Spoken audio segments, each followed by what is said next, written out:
Hello students, how are you. हम लोग discuss करेंगे, डिस्टर्ब हो गए क्या? हम लोग डिस्कस करेंगे आप पी ब्लॉक एलिमेंट्स। ठीक है, तो क्लास 12th में पी ब्लॉक एलिमेंट अगर हम देखेंगे तो इसमें कुछ लिमिटेड ही ग्रुप हैं। अगर क्लास 12th की बात करते हैं तो इसमें एक है 15 ग्रुप एलिमेंट, दूसरा है 16 ग्रुप एलिमेंट, तीसरा है 17 ग्रुप एलिमेंट और चौथा है 18 ग्रुप एलिमेंट। ये सिर्फ यही चार हमारे क्लास 12th में है, 15, 16, 17 और 18। 15 ग्रुप एलिमेंट में अगर हम देखेंगे तो यहाँ पे कुछ एलिमेंट है जो है नाइट्रोजन, फास्फोरस, आर्सेनिक, एंटीमनी और बिस्मथ। अगर 16 ग्रुप में देखेंगे तो oxygen, sulphur, selenium, tellurium, polonium. 17 group में देखेंगे तो आपको मिलेगा फ्लोरीन, क्लोरीन, ब्रोमीन और आयोडीन। इसमें देखेंगे तो मिलेगा helium, neon, argon, krypton, xenon, radon. इतने हमारे ग्रुप के सारे एलिमेंट्स हैं। ये 15 ग्रुप का हो गया, ये 16 ग्रुप का हो गया, ये 17 ग्रुप का हो गया और ये हो गया तुम्हारा 18 ग्रुप का। ठीक, तो ये पहले तो हमको क्लियर हो गया 18 ग्रुप, 15 ग्रुप, 17 ग्रुप। इसके बाद एक एक ग्रुप का हम एक्सप्लेनेशन करेंगे और इसमें कुछ इंपॉर्टेंट चीजें होंगी, उसी इंपॉर्टेंट चीजों को हम लोग डिस्कस करेंगे। ठीक है, ओके। अब आ जाते हैं 15 ग्रुप में। इस 15 ग्रुप में चाहे 15 ग्रुप हो, चाहे 16, 17, 18 कोई भी हो, ये हेडिंग पहले हमको डिस्कस करना पड़ेगा। फर्स्ट हेडिंग है जनरल इलेक्ट्रॉनिक कॉन्फ़िगरेशन, दूसरी हेडिंग होगी आपकी एटॉमिक एंड आयनिक रेडियस, तीसरा होगा आयनेशन एनर्जी और चौथा होगा इलेक्ट्रोनेगेटिविटी। ठीक है, तो अब एक एक ग्रुप का हम लोग डिस्कस करते हैं इन ग्रुप, और इन सारे ग्रुप को एक ही साथ डिस्कस करेंगे, एक ही साथ रिलेट करेंगे। नहीं तो अलग अलग डिस्कस करने में काफी टाइम भी लगेगा और तुमको लर्न करने में बहुत ज्यादा टाइम लग जाएगा। ठीक है, अब हम चलते हैं 15 ग्रुप का। 15 ग्रुप का अगर कॉन्फ़िगरेशन देखेंगे तो आउटर कॉन्फ़िगरेशन जब भी हम ड्रॉ करेंगे तो ये s ब्लॉक होगा जिसमें 2 इलेक्ट्रॉन होंगे और p ब्लॉक में 3 इलेक्ट्रॉन्स होंगे। कॉन्फ़िगरेशन आ जाएगा ns2 और np3, इसमें px py pz होगा तो ns2 np3 हो जाएगा। मगर वही चीज 16 ग्रुप में आएंगे तो उसके आउटर कॉन्फ़िगरेशन में कोई प्रॉब्लम नहीं है कि एक इलेक्ट्रॉन और बढ़ जाएगा, और जैसे ही बढ़ेगा तो 2 इलेक्ट्रॉन इसमें हो जाएंगे, एक इसमें, दूसरा इसमें, तीसरा इसमें और चौथा इसमें। अब इसका कॉन्फ़िगरेशन क्या हो जाएगा ns2 और np, इनका नाम हो जाएगा 4। ठीक, थर्ड में आ जाओ। थर्ड के केस में आ जाओगे तो वहां पे भी एक इलेक्ट्रॉन और बढ़ जाएगा। थर्ड मतलब 17 ग्रुप, तो 2 इलेक्ट्रॉन यहां कर दो, एक इलेक्ट्रॉन, दूसरा इलेक्ट्रॉन, तीसरा इलेक्ट्रॉन, चौथा इलेक्ट्रॉन, पांचवा इलेक्ट्रॉन। अब इसमें टोटल कॉन्फ़िगरेशन हो जाएगा, नंबर ऑफ सेल हो जाएगा n और s में 2 और n number of cell n और p में हो जाएगा तुम्हारा 5। ये हो गया आउटर कॉन्फ़िगरेशन। ठीक, बहुत इजी है, एक सबको क्या करना है, रिलेट करके करना है, अलग अलग मत करना, नहीं बहुत टाइम लगेगा और लगेगा तो हो ही नहीं पाएगा, पी ब्लॉक बहुत लेंथी है। अब आ जाओ 18 ग्रुप में, तो जैसे इसमें एक बढ़ा तो ये आएगा 4, इसमें आ गया एक बढ़ा गया तो 5 आ गया, और इसमें आ जाएगा तो क्या हो जाएगा 6 हो जाएगा। 2 इलेक्ट्रॉन इसमें भर दो और इसके बाद क्या करोगे, इसमें इलेक्ट्रॉन कर दो 1 2 1 2 1 2 एंड 1 2, ये टोटल हो जाएगा ns2 और यहाँ पे हो जाएगा np कितना 6।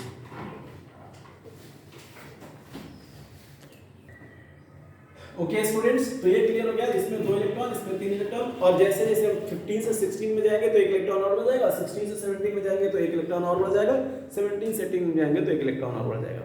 और ये हर बच्चे को पता है कि इसका कॉन्फ़िगरेशन क्या है, कंप्लीट है। इसलिए सारे एलिमेंट, चाहे हीलियम हो, चाहे नियॉन हो, चाहे क्रिप्टन हो, चाहे जेनॉन हो, चाहे रेडॉन हो, ये सब के सब क्या होंगे, स्टेबल होंगे। इसमें तो कोई डाउट है नहीं किसी को। तो इलेक्ट्रॉनिक कॉन्फ़िगरेशन में ns2 np3 किसका हो जाएगा, अब हर के लिए होगा। अबे चाहे नाइट्रोजन के लिए हो, चाहे फास्फोरस के लिए, चाहे एंटीमनी के लिए, चाहे बिस्मथ के लिए हो। फॉर एग्जांपल जैसे हमने नाइट्रोजन का लिया तो नाइट्रोजन का हो जाएगा 2s2 और 2p3, अगर ये नाइट्रोजन का कॉन्फ़िगरेशन हो गया। उसी में अगर हमने फास्फोरस का लिया तो एक नंबर और बढ़ जाएगा, जैसे जैसे नीचे चले जाएंगे इसके पीरियड के नंबर एक एक बढ़ते चले जाएंगे। तो यहाँ पे आ जाएगा 2s2 की जगह पे 3s2 आ जाएगा, 3p3 आ जाएगा। यहाँ पे ऐसा आ जाएगा नाइट्रोजन फास्फोरस के बाद आएगा आर्सेनिक, आर्सेनिक के लिए देखोगे तो यहाँ पे 3 की जगह 4s2 आ जाएगा और 4p3 आ जाएगा। ठीक है, अब इसके बाद फिर क्या हो जाएगा, फास्फोरस के बाद आर्सेनिक, एंटीमनी, Sb आ जाएगा जिसको एंटीमनी कहते हैं, ये आ जाएगा 5s2 और 5p3, 5p3 ऐसे हो जाएगा। तो इसलिए 2 3 4 ऐसे बढ़ता चला जाएगा, इसलिए इन 2 3 4 नंबर को हमने कॉमन करके बोला n, और ns2 np3 एक कॉमन इसका ऑक्सीडेशन नंबर, जिसको इलेक्ट्रॉनिक कॉन्फ़िगरेशन बोलते हैं, इसका जनरल इलेक्ट्रॉनिक कॉन्फ़िगरेशन हो गया ये। अब आ जाओ इसमें ऑक्सीजन। ऑक्सीजन में तुम लोगों को मैंने बताया कि ऑक्सीजन में ऑक्सीजन हो सकता है, सल्फर हो सकता है, सेलेनियम हो सकता है, टेल्यूरियम हो सकता है और पोलोनियम हो सकता है। इतने एलिमेंट हो सकते हैं। अब इनमें अगर हम कॉन्फ़िगरेशन करेंगे तो हर एलिमेंट में आप देखोगे कि लास्ट में s में 2 ऑर्बिटल 2 इलेक्ट्रॉन और p में कितने इलेक्ट्रॉन्स 4 इलेक्ट्रॉन्स हो जाएंगे। तो यहाँ पे देखो ऑक्सीजन का होगा तो ये हो जाएगा 2s2 एंड 2p4। मगर अगर सल्फर का होगा तो 2 की जगह 3 हो जाएगा 3s2 3p4। फास्फोरस का होगा तो 4s2 एंड 4p4 और ऐसे सॉरी फास्फोरस नहीं ऑक्सीजन सल्फर सेल्यूरियम आएगा, फिर टेल्यूरियम आएगा, टेल्यूरियम का हो जाएगा 5s2 एंड 5p4। ये कॉन्फ़िगरेशन हो जाएगा किसका 16 ग्रुप के एलिमेंट का। तो जनरल इलेक्ट्रॉनिक कॉन्फ़िगरेशन इसका निकल आएगा ns2np4। अब इधर आ जाओ, ऐसे इसमें आ जाएगा। अब इसमें सबसे पहले लेंगे फ्लोरीन, फिर क्लोरीन, फिर ब्रोमीन और फिर आयोडीन। फ्लोरीन का कॉन्फ़िगरेशन करेंगे तो क्या आ जाएगा, फ्लोरीन का एटॉमिक नंबर 9 होता है, सारे स्टूडेंट को पता ही है 9 होता है। तो क्या लिखोगे यहाँ पे लिखोगे 2s2, आउटर कॉन्फ़िगरेशन की बात हो रही है बस 2s2 और 2p5। अब इधर क्लोरीन करोगे तो 2 की जगह 3 आ जाएगा 3s2 3p5। ब्रोमीन का करोगे तो 3 की जगह पे क्या आ जाएगा 4, तो क्या हो जाएगा 4s2 4p5। ऐसे आयोडीन का 6s2 6p5 6s2 ये आयोडीन का होगा, ये ब्रोमीन का हो गया, क्लोरीन का हो गया, फ्लोरीन का हो गया 6s2 और 6p कितना हो जाएगा 5। तो ये कॉन्फ़िगरेशन हो जाएगा। सबका कॉन्फ़िगरेशन लास्ट में क्या आएगा ns2np5। अब इधर आ जाओ, इधर आ जाएगा कौन सा ग्रुप आ जाएगा 18 ग्रुप। तो यहाँ पे नियॉन ले लो, आर्गन ले लो, सबका आ जाएगा वैसे ही जैसे इसमें बड़ा है। तो आउटर कॉन्फ़िगरेशन सारे स्टूडेंट को पता होना चाहिए कि जो लास्ट का कॉन्फ़िगरेशन है, जो लास्ट के शेल में इलेक्ट्रॉन्स होते हैं वही होता है। और 13 ग्रुप का ये होगा, 14 ग्रुप का ये होगा, 15 ग्रुप का ये और 16 ग्रुप का ये। अब हम चारों ग्रुप एक साथ लेके चल रहे हैं, इंडिविजुअल नहीं चल रहे हैं। अगर चारों ग्रुप एक साथ हमने कंप्लीट कर लिया तो हमारा एक पोर्शन क्लियर हो जाएगा, उसमें से जो 4-5 क्वेश्चंस आते हैं एकदम क्लियर हो जाएगा। तो कॉन्फ़िगरेशन मैंने हटा दिया, सिर्फ और सिर्फ उसका ऑर्बिटल स्ट्रक्चर यहाँ पे छोड़ दिया, जिसे तुम लोग रिकॉल कर लो। अगर नोट करना हो तो नोट भी कर सकते हो, बस इतनी चीज।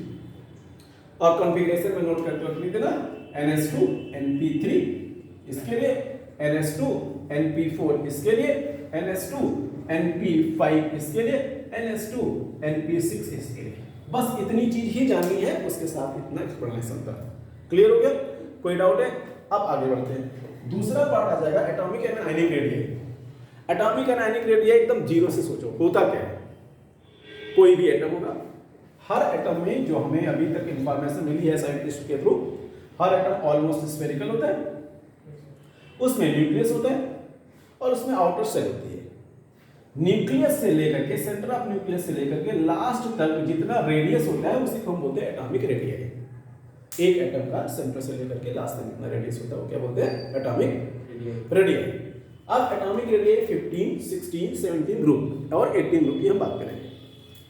एक एक ग्रुप का स्टार्ट करेंगे। सपोज करो हमने यहाँ पे ले लिया कौन सा ग्रुप 15 ग्रुप। 15 ग्रुप में सबसे पहला एलिमेंट है नाइट्रोजन। नाइट्रोजन को हम सर्च करेंगे तो यहाँ पे एक न्यूक्लियस होगा, पहले सेल में 2 इलेक्ट्रॉन, दूसरे सेल में कितने इलेक्ट्रॉन्स 5 इलेक्ट्रॉन्स। तो यहाँ पे 2 इलेक्ट्रॉन्स हो जाएंगे, इधर 5 इलेक्ट्रॉन्स, 1 2 लोन पेयर और 3 हो जाएंगे बॉन्ड पेयर। ऐसा इस पॉइंट से लेकर के और इस पॉइंट से जो का डिस्टेंस है वही इसका आर है। मतलब नाइट्रोजन की साइज इतनी होगी। मगर उसके नीचे एक आएगा फास्फोरस। फास्फोरस जब देखोगे तो फास्फोरस के साथ एक सेल और बढ़ जाएगा। जैसे ही एक सेल और बढ़ेगा तो इसकी जो साइज होगी ना ऊपर वाले से थोड़ी सी ज्यादा हो जाएगी। तो अब इसके बाद फिर क्या होगा, इसका मतलब यहां से यहां तक का जो डिस्टेंस है इसके लिए जो आर की वैल्यू है इस वाले से ज्यादा होगी। तो इनडायरेक्टली हम ये कह सकते हैं कि नाइट्रोजन की साइज होगी वो फास्फोरस की साइज से छोटी होगी, मतलब फास्फोरस की साइज थोड़ी सी बड़ी होगी। उसके नीचे अगर और डिस्कस करेंगे तो क्या होगा, एक सेल और बढ़ जाएगा। मगर एक तुमको बाद में बताएंगे, अगले किसी लेक्चर में बताएंगे, तो अगले वाले लेक्चर में जब कंसेप्ट और सब कुछ क्लियर हो जाएगा तो रीजनिंग के क्वेश्चन कैसे अटेम्प्ट करते हैं उस वाले क्वेश्चन में हम आपको डिस्कस करेंगे। ठीक है। होता क्या है कि नाइट्रोजन फास्फोरस के साइज का गैपिंग बहुत ज्यादा होता है, मतलब नाइट्रोजन छोटा होता है और फास्फोरस ज्यादा बड़ा होता है। मगर उसी सेल में अगर फास्फोरस और आर्सेनिक के केस में जाओगे, किसी केस में फास्फोरस है, मतलब ये हुआ तुम्हारा नाइट्रोजन, ये हुआ फास्फोरस और ये हुआ तुम्हारा आर्सेनिक। नाइट्रोजन फास्फोरस के बीच की गैपिंग तो ज्यादा है, मतलब इसकी साइज छोटी है, इसकी बहुत बड़ी है। मगर फास्फोरस और आर्सेनिक के बीच में जब जाएंगे तो आर्सेनिक की साइज क्या होगी कंपेयर टू इस गैपिंग से ये वाली गैपिंग कम होगी। मतलब कि ये अगर सपोज करें ये अगर 10 पिकोमीटर है तो ये होगा सपोज करो 20 पिकोमीटर, ऑलमोस्ट डबल हो गया। मगर इसके केस में जाएंगे तो 20 की जगह 22 या 23 या 24 पिकोमीटर होगी। समझ में आ गया? तो हमारे कहने का मेन मतलब ये स्टैटिक पे मत जाना, मेन मतलब ये है कि नाइट्रोजन और फास्फोरस के बीच की गैपिंग तो बहुत ज्यादा है, मगर फास्फोरस और आर्सेनिक के बीच की गैपिंग कम है। उसका एक रीजन है, उस रीजन का नाम है, क्या नाम है? Poor shielding effect due to entry of d and f orbital before p. अब ये क्या है पुअर शील्डिंग इफेक्ट? हम अगले वाले किसी एक दूसरे लेक्चर में आपको डिस्कस करेंगे, ठीक है? मगर याद क्या करना कि नाइट्रोजन फास्फोरस के साइज की गैपिंग क्या है? बहुत ज्यादा।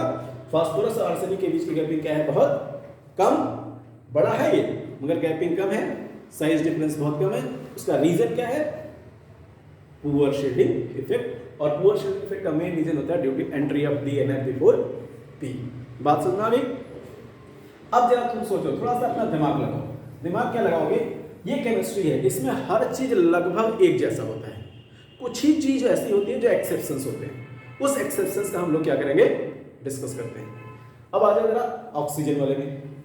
तो पहले का कंक्लूजन ये हो गया कि नाइट्रोजन की साइज छोटी है, फास्फोरस की इसकी थोड़ी बड़ी है, जो है उसके नीचे जो है आर्सेनिक उसकी थोड़ी सी ज्यादा बड़ी है, गैपिंग इसकी कम है। ये रटने वाली चीज हो गई, ये समझने वाली चीज हो गई। दूसरे केस में आ जाओ। अब यहाँ पे देखो ऑक्सीजन होगा, इधर ऑक्सीजन हो गया, इधर हो जाएगा सल्फर और इधर हो जाएगा ऑक्सीजन, सल्फर और Sp।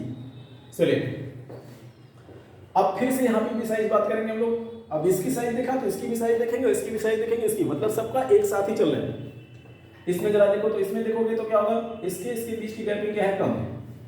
ऑक्सीजन में देखोगे तो ऑक्सीजन में देखोगे 2 इलेक्ट्रॉन इसमें होंगे और 2 लोन पेयर और 2 बॉन्ड पेयर, मतलब 6 इलेक्ट्रॉन बाहर। जब एलकेजी वाला कॉन्फ़िगरेशन करेंगे तो 2 और कितना आता है? 6। तभी इसका एटॉमिक नंबर कितना हो जाता है? 8। यहां से यहां तक का जो डिस्टेंस होगा वो साइज ऑफ क्या हो गया? ऑक्सीजन। मगर बेटा जब हम लोग सल्फर के केस में पहुंचेंगे तो सल्फर के केस में देखेंगे कि एक सेल और बढ़ गया। जैसे नाइट्रोजन फास्फोरस वाले में बढ़ा था वैसे सल्फर इसमें बढ़ गया। इसकी भी साइज क्या हो गई? बड़ी हो गई। मगर सेल्यूरियम और सल्फर के बीच में भी साइज तो बड़ी होगी, मगर उसके साइज के बीच की जो गैपिंग होगी वो फिर से वही होगी, कम, और रीजन भी वही सेम। सल्फर पहले देखोगे ऑक्सीजन और सल्फर, इसके साइज की गैपिंग क्या है? बहुत ज्यादा। सल्फर और सेलेनियम, इसके साइज की गैपिंग क्या है? कम। कम क्यों है? Due to poor shielding effect. और पुअर शील्डिंग इफेक्ट क्या है इसको डिटेल में बताएंगे, मैंने पहले बता दिया। मगर मेन रीजन क्या है? Due to entry of d and f before p orbital in periodic table. ठीक, अब ये क्लियर हुआ। तीसरा पॉइंट अब जरा आ जाओ। अब आ जाओ सेम, अब देखो सिचुएशन देखो, ये इसमें और इसमें। अब आ जाओ किसमें? 17 ग्रुप में। 17 ग्रुप में फ्लोरीन आएगा, कॉन्फ़िगरेशन होगा 2 और 7। पहले सेल में कितने इलेक्ट्रॉन्स हो जाएंगे? 2। दूसरे सेल में 2 3 लोन पेयर और 1 बॉन्ड पेयर। इसकी साइज यहां से यहां तक आ गई। क्लोरीन की साइज और फिर बड़ी हो जाएगी। उसके बाद ब्रोमीन की साइज और बड़ी हो जाएगी। मगर वही प्रॉब्लम फिर से आएगी, फ्लोरीन और क्लोरीन के साइज की गैपिंग बहुत ज्यादा होगी, इसके कंपैरिजन में थोड़ी कम होगी, बहुत ज्यादा नहीं, थोड़ी कम होगी। ये क्लियर हो? अब फिर लास्ट में आ जाओगे तुम लोग 18 ग्रुप में। 18 ग्रुप में हीलियम नियॉन आ जाएगा, इसके साइज की गैपिंग भी वही होती जाएगी। तो कंक्लूजन क्या निकला साइज में? साइज बस ये कंक्लूजन निकला कि टॉप टू बॉटम क्या करता है? साइज इंक्रीज करता है। रीजन क्या होता है? नंबर ऑफ सेल इंक्रीज करते हैं।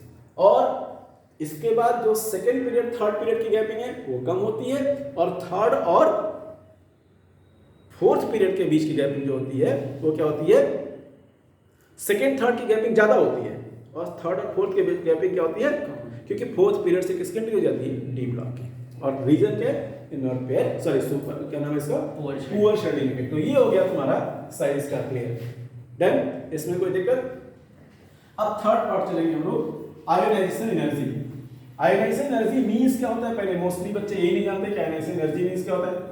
अगर नहीं जानते तो रियली आयोनाइजेशन एनर्जी बहुत ही सिंपल चीज है, आराम से हो जाती है, इजी है, थोड़ा सा इसको समझना है। इसके वर्ड पे ही जाओ। हमने एक छोटा सा एलिमेंट ले लिया, उसका नाम है सोडियम, और वो है सॉलिड। सोडियम को इतना हीट करो कि सोडियम हो जाए वेपर। जब इतना हीट करोगे तो सोडियम मॉलिक्यूलर जो सोडियम का क्लस्टर में था वो अकेले एटम में आ जाएगा वेपर फॉर्म में। फिर उसको ज्यादा हीट कर दो तो जो सोडियम के लास्ट में एक इलेक्ट्रॉन था 281 में एक इलेक्ट्रॉन था, फर्स्ट सेल में कितने इलेक्ट्रॉन थे? 2, दूसरे सेट में 8 इलेक्ट्रॉन, तीसरे सेट में 1 इलेक्ट्रॉन। जब तुम और हीट करोगे तो लास्ट वाला इलेक्ट्रॉन गायब हो जाएगा। मतलब हम ऐसे कह सकते हैं कि ये कितना था 2, 8 और 1, ये वाला इलेक्ट्रॉन बाहर आ जाएगा, रिलीज कर देगा एनर्जी देने में। जब रिलीज कर देगा तो सोडियम नहीं रह जाएगा, वो सोडियम प्लस हो जाएगा और उसमें से क्या होगा, एक इलेक्ट्रॉन यहाँ पे निकल जाएगा। जब सोडियम प्लस से सोडियम इलेक्ट्रॉन में एक इलेक्ट्रॉन जाएगा तो ये जो सोडियम मेटल था, सोडियम एटम था, वो आयनाइज होकर के क्या बन गया, सोडियम आयन। तो बड़ा सिंपल है कि जब कोई भी गैसियस एटम अपने एक इलेक्ट्रॉन को छोड़ता है, उस इलेक्ट्रॉन को लूज कराने में जितनी एनर्जी की जरूरत पड़ती है वही आयोनाइज एनर्जी है। इसको हम आयोनाइज एनर्जी इसलिए कहते हैं कि नॉर्मल से आयन में कन्वर्ट होता है। जब भी कोई चीज नॉर्मल से आयन में कन्वर्ट होगी उसमें जो एनर्जी लगेगी उसको बोलेंगे ionisation energy. Once more, atomic vapour phase से गैसियस फेज से जब कोई भी सब्सटेंस, इसको गैस भी लिख सकते हो, वेपर भी लिख सकते हो, कोई भी सब्सटेंस अपने इलेक्ट्रॉन को लूज करेगा तो उसको हम क्या बोलेंगे, आयोनाइजेशन एनर्जी। ये तो हो गया आयोनाइजेशन एनर्जी। अब आयोनाइजेशन एनर्जी के बाद बहुत सारे फैक्टर होते हैं, उन फैक्टर पे हम डिस्कस करेंगे। तो देखेंगे कि जो आयोनाइजेशन एनर्जी का 15 ग्रुप एलिमेंट है, इसकी आयोनाइजेशन एनर्जी जिसको नाइट्रोजन है वो 14 ग्रुप यहाँ पे नहीं लिखा हुआ है कार्बन, और 16 group nitrogen I mean oxygen 16 group का फर्स्ट एलिमेंट, ये दोनों से ज्यादा होगी। उसका एक फैक्टर आता है, उसको बोलते हैं half filled stable electronic configuration. Meaning क्या हुआ कि नाइट्रोजन की आयोनाइजेशन एनर्जी, मतलब नाइट्रोजन ज्यादा एनर्जी लेगा तब अपने इलेक्ट्रॉन को लूज करेगा कंपेयर टू ऑक्सीजन और कार्बन। कार्बन को हम यहाँ छोड़ देते हैं मगर ऑक्सीजन, ओके। और रीजन उसका बोलोगे due to half filled stable electronic configuration. तो नाइट्रोजन की आयोनाइजेशन एनर्जी किससे ज्यादा होगी, ऑक्सीजन से। यही नहीं, वो कार्बन से भी ज्यादा होगी। ये कार्बन है 14 ग्रुप, उसके नीचे और नाइट्रोजन के नीचे आएगा फास्फोरस, फास्फोरस के नीचे क्या आ जाएगा, आर्सेनिक, इसके नीचे क्या आ जाएगा, एंटीमनी, और ऑक्सीजन के बाद कौन आएगा, सल्फर, सल्फर के बाद कौन आएगा, सेलेनियम, इसके बाद क्या आएगा, टेल्यूरियम, इसके बाद कहां पे कार्बन के नीचे कौन आएगा, silicon, carbon silicon, germanium, tin, ये आएगा। तो हर 15 ग्रुप एलिमेंट की फर्स्ट आयोनाइजेशन एनर्जी, ये 15 ग्रुप एलिमेंट है, ये 14 ग्रुप एलिमेंट है और ये 16 ग्रुप है। बहुत वैल्यूएबल चीज है ये। हर 15 ग्रुप एलिमेंट की आयोनाइजेशन एनर्जी अपने हीट पीरियड के 14th as well as 16 group element से ज्यादा होगी, और उसका रीजन सिर्फ हुआ half filled stable electronic configuration. Done. तो अब बोलोगे कि 15 group element have higher ionisation energy than respective element in a same group, और दूसरा कौन कौन, 14 and 15 due to half filled stable electronic configuration. Clear हो गया। तो ये हो गया एक, ये इंपॉर्टेंट चीज है, 15 ग्रुप की आयोनाइजेशन एनर्जी होनी चाहिए कम, मगर होती है ज्यादा। क्यों ज्यादा होती है, क्योंकि हाफ फील्ड है। हाफ फील्ड मतलब ये पी ब्लॉक के एक आधा इलेक्ट्रॉन भरे। अब आ जाते हैं आयोनाइजेशन एनर्जी के 16 ग्रुप में। 16 ग्रुप का सबसे सिंपल तरीका है, 16 ग्रुप का आयोनाइजेशन एनर्जी 15 वाले से कम होगी। तो नाइट्रोजन का क्या हुआ, ज्यादा हो गया, ठीक है। तो ग्रुप 16 ग्रुप एलिमेंट में अगर हम देखेंगे तो ग्रुप 16 ग्रुप एलिमेंट का आयोनाइजेशन एनर्जी सर्च करनी है। तो 16 ग्रुप का आयोनाइजेशन एनर्जी सर्च करोगे तो वो नाइट्रोजन से क्या होगा, नाइट्रोजन फैमिली से कम होगी, मगर फर्स्ट आयोनाइजेशन एनर्जी, सेकंड की बात हम करेंगे बाद में।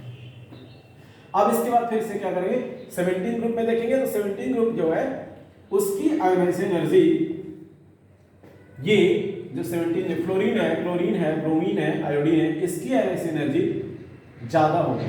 किससे, 15 से भी ज्यादा होगी और 16 से भी ज्यादा होगी, दोनों से ज्यादा होगी। तो सबसे ज्यादा किसका हुआ, 15 का। 15 का किससे ज्यादा हुआ, 15 का सिर्फ और सिर्फ ज्यादा हो गया किससे, 16 से। मगर 17 की आयोनाइजेशन एनर्जी जो होगी वो क्या होगी, 16 से भी ज्यादा होगी और 15 से भी ज्यादा होगी। हाईएस्ट आयोनाइजेशन एनर्जी होगी हमारी ग्रुप 18 की, क्योंकि नोबल गैसेस है। तो तो ये तुम्हारा हो गया आयनाइज एनर्जी सब ग्रुप का। इसकी ज़्यादा है, अगेन इसकी ज़्यादा है ऑक्सीजन से, ऑक्सीजन की इससे भी कम है और 17 से भी कम है, और इसकी सबसे सबसे सबसे ज़्यादा है। उसका रीजन है कि ये फुल स्टेबल इलेक्ट्रॉनिक कन्फिगरेशन है, नोबल गैसेस है, ये किसी के साथ रिएक्ट नहीं करते और इसलिए अपने इलेक्ट्रॉन को जल्दी से रिमूव नहीं करेगा। बहुत एक्सट्रीम हाई एनर्जी चाहिए इसके इलेक्ट्रॉन को इजेक्ट कराने के लिए, ठीक है। ओके, अब लास्ट पॉइंट आ जाएगा तुम्हारा इलेक्ट्रोनेगेटिविटी। तुम लोग क्लास 10 से पढ़ते जाते हो इलेक्ट्रोनेगेटिविटी मतलब क्या होता है, बस ये जानते हैं इलेक्ट्रोनेगेटिविटी मतलब इलेक्ट्रोनेगेटिविटी, नहीं ऐसा कुछ नहीं है। कोई भी एक एलिमेंट जैसे हाइड्रोजन और फ्लोरीन, जब ये दोनों एक दूसरे के साथ इलेक्ट्रॉन शेयर करके कोवेलेंट बॉन्ड बनाते हैं, जब दोनों एक दूसरे से इलेक्ट्रॉन शेयर करके कोवेलेंट बॉन्ड बनाते हैं, उस सिचुएशन में फ्लोरीन कुछ ज्यादा पावर से जो बॉन्डेड इलेक्ट्रॉन है अपने साइड में खींच लेता है। फ्लोरीन का काम क्या होता है, कुछ बॉन्डेड सिचुएशन के जो दोनों बॉन्डेड इलेक्ट्रॉन है, ये दोनों इलेक्ट्रॉन है, इनको मैंने ऐसे गोले से दिखाया, वो फ्लोरीन के साइड में चला जाता है। जिस पावर से फ्लोरीन अब उसको अपने साइड में खींचता है वही फ्लोरीन की इलेक्ट्रोनेगेटिविटी है। तो इलेक्ट्रोनेगेटिविटी की मतलब क्या हुआ कि कोई भी दो कोवेलेंट कंपाउंड या कोई भी दो एलिमेंट जो कोवेलेंट बॉन्डेड है, वो उसमें से कौन इतना पावरफुल है जो अपने इलेक्ट्रॉन को, दोनों इलेक्ट्रॉन को अपने साइड में खींचता है, उस खींचने के पावर को, पोटेंशियल को, एनर्जी को हम बोलते हैं इलेक्ट्रोनेगेटिविटी, ठीक है। अब सबको पता है कि इलेक्ट्रोनेगेटिविटी जो होती है वो अक्रॉस अ पीरियड, मतलब कि अगर हम पीरियोडिक टेबल में इधर से इधर चले तो वो क्या करती है, बढ़ती है। तो नाइट्रोजन की इलेक्ट्रोनेगेटिविटी कम होगी, उससे ज्यादा किसकी होगी, ऑक्सीजन की, और उससे ज्यादा किसकी होगी, फ्लोरीन की। नोबल गैसेस जिसको हीलियम, नियॉन, आर्गन कहते हैं, इनको छोड़ दो, ये लोग नोबल गैसेस हैं। तो अब देखेंगे नाइट्रोजन की इलेक्ट्रोनेगेटिविटी कम, ऑक्सीजन की उससे ज्यादा, और फ्लोरीन की सबसे ज्यादा। पूरे नॉन एलिमेंट में अभी तक जितने एलिमेंट को डिस्कवर किया गया है उसमें फ्लोरीन ही एक ऐसा एलिमेंट है जिसकी आयनाइजेशन एनर्जी सबसे सबसे सबसे ज्यादा है। डन, ये हो गया इलेक्ट्रोनेगेटिविटी। तो आज हमने जिस टॉपिक पे डिस्कस किया उसमें 4 पॉइंट को ट्रैक किया। पहले सारे ग्रुप को लिखा, 15 ग्रुप, 16 ग्रुप, 17 ग्रुप और 18 ग्रुप। इसका तुम लोगों को नोट बना लेना, छोटा सा कहीं से लिखना या शॉर्ट फॉर्म में लिखना, बड़ा इजी हो जाएगा। सेकेंड पॉइंट क्या किया, इसके बाद बताया कि एलिमेंट कौन है, नाइट्रोजन, फास्फोरस, इसको बता दिया, इसका बता दिया, इसका बता दिया, सारे एलिमेंट बता दिया। फिर कुछ कैरेक्टरिस्टिक्स पे आ गए, जनरल इलेक्ट्रॉनिक कन्फिगरेशन जो तुम्हारे पास पहले से लिखा हुआ है, NS2 NP3 NP4 NP5 ऐसे करके। फिर दूसरा टॉपिक क्या किया, एटॉमिक एंड आयनिक रेडियाई। बताया क्या, एटॉमिक एंड आयनिक रेडियाई में रीड करने वाली है, लर्न करने वाली क्या चीज थी, लर्न करने वाली चीज ये थी कि नीचे बढ़ता है, ये ठीक है। फर्स्ट और 2 के बीच में, फर्स्ट मतलब सेकंड, फर्स्ट एलिमेंट और सेकंड एलिमेंट, इनडायरेक्टली बोले कि सेकंड पीरियड का एलिमेंट और थर्ड पीरियड का एलिमेंट, जब तक डी की एंट्री नहीं होती है पीरियोडिक टेबल में तब तक उनके साइज गैपिंग ज्यादा होती है। जब डी और एफ की एंट्री हो जाती है तो उनकी साइज गैपिंग थोड़ा कम हो जाती है। उसका सिंपल रीजन होता है poor shielding effect, imperfection in shielding effect या नॉट परफेक्टली शील्डिंग इफेक्ट। इसके बाद आता है ionisation energy. Ionisation energy start करने से पहले तुम लोग डेफिनेशन जान जाओगे कि कोई भी एलिमेंट जब अपने इलेक्ट्रॉन को रिलीज करेगा, उसको रिलीज कराने के लिए जितनी एनर्जी की जरूरत होगी वही आयनाइजेशन एनर्जी होगी। और जब भी एलिमेंट रिलीज करेगा, डोनेट करेगा इलेक्ट्रॉन, तो उसके ऊपर ऑलवेज प्लस आएगा। कभी कभी हमारे दिमाग में आता है कि माइनस चार्ज आएगा तो क्या आयनाइजेशन एनर्जी है, नहीं नहीं नहीं। जब इलेक्ट्रॉन रिलीज करेगा तो कौन चार्ज आएगा, पॉजिटिव चार्ज आएगा।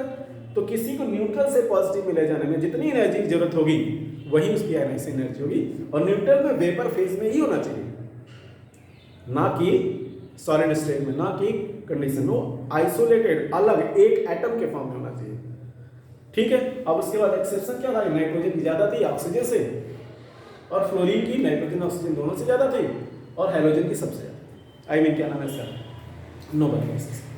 फिर लास्ट इलेक्ट्रोनेगेटिविटी बता दिया। इलेक्ट्रोनेगेटिविटी क्या होती है, इधर से इधर बढ़ती है, डाउन द ग्रुप घटती है, this much.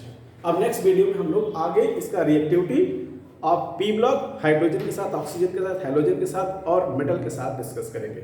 Okay bye, take care.